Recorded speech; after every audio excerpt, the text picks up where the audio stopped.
उद्धव ठाकरे को सीएम बने 1 साल हो गए, लेकिन महाराष्ट्र में अब तक बाला साहेब ठाकरे के नाम पर एक भी बड़ी योजना की शुरुआत नहीं की गई। बाला साहेब के नाम पर योजना तो छोड़िए, उनके जन्मदिन को भी खुलकर मनाने में महाविकास आघाड़ी सरकार संकोच करती दिखी। लेकिन जब बात शरद पवार की आई तो उद्धव ठाकरे से लेकर पूरी सरकार बिछ गई।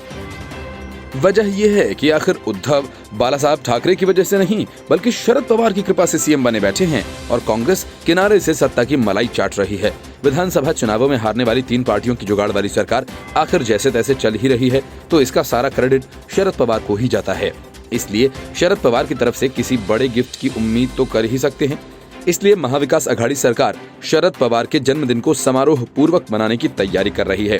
सिर्फ इतना ही नहीं, उद्धव ठाकरे शरद पवार के 80वें जन्मदिन पर राज्य में शरद पवार ग्राम समृद्धि योजना की शुरुआत करने जा रहे हैं। इस योजना के तहत खेतों तक संपर्क के लिए, सड़कों के निर्माण के लिए अन्य कार्य किए जाएंगे। इसमें कहा गया कि खेती के लिए तालाब और मवेशियों व मुक्कुट के लिए नए आश्रय का निर्माण भी इस योजना के तहत कराया जाएगा। ग्रामीण क्षेत्र में रहने वालों को नौकरी उपलब्ध कराना भी इस योजना का एक प्रमुख पहलू है।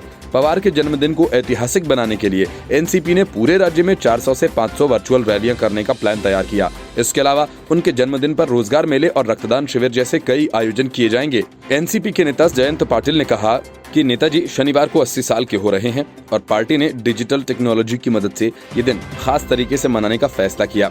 उन्होंने कहा कि महामारी के बीच सोशल डिस्टेंसिंग का पालन करने के लिए एनसीपी सीमित लोगों के साथ मुंबई स्थित वाईबी चौहान सेंटर में पवार साहिब का जन्मदिन मनाएगी। उन्होंने बताया, लेकिन राज्य के 36 जिलों में होने वाली 400 से 500 रैली में 3 लाख लोग आएंगे। अस्पतालों में खून की कमी को देखते हुए पार्टी ने 13 से 20 दिसंबर तक रक्तदान शिविर आयोजन करने का फैसला किया। इस शिविर के पहले दिन सांसद और पवार की बेटी सुप्रिया सुले रक्तदान करेंगी। उनके साथ राज्य के स्वास्थ्य मंत्री राजेश टोपे भी होंगे। वहीं पार्टी ने राज्य कौशल विकास और उद्यमिता विभाग के साथ मिलकर बेरोजगार युवाओं के लिए 80,000 नौकरियां देने का लक्ष्य तय किया है। नवाब मलिक ने कहा कि पार्टी कार्यकर्ताओं ने राज्य के जॉब पोर्टल महास्वयं पर युवाओं के रजिस्ट्रेशन करने शुरू कर दिए हैं। उन्होंने कहा कि वेबसाइट के मुताबिक करीब 214 कंपनीज को लगभग 40,000 लोगों की जरूरत है। हम 12 दिसंबर तक 1,25,000 युवाओं को रोजगार के लिए रजिस्टर करने और 80,000 नौकरियां देने की कोशिश कर रहे हैं।